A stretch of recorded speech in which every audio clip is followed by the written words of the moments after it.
Have you ever seen someone rise so high only to lose it all because of pride? That is the story of King Uzziah in the Bible.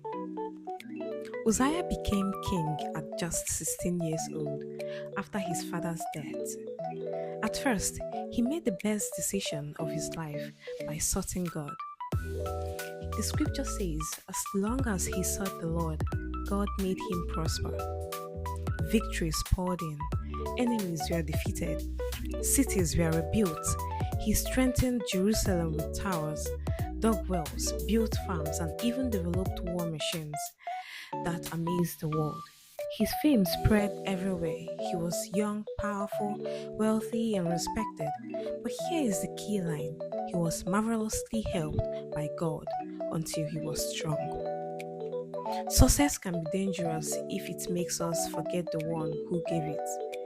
Uzziah's heart grew proud. One day he entered the temple to burn incense, a duty only for the priest. Brave priests confronted him. Uzziah, this is not for you. Step out, you are crossing the line.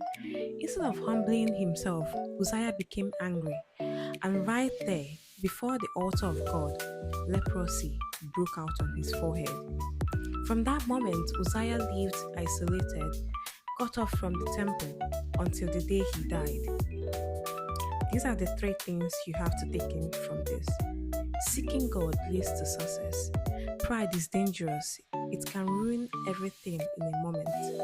Stay humble, no matter how high God lifts you. Uzziah began with God but ended by forgetting Him. The question is, how will you want your story to finish? If this story spoke to you, don't forget to like, share, subscribe, and follow for more Bible stories. See you again on my next story.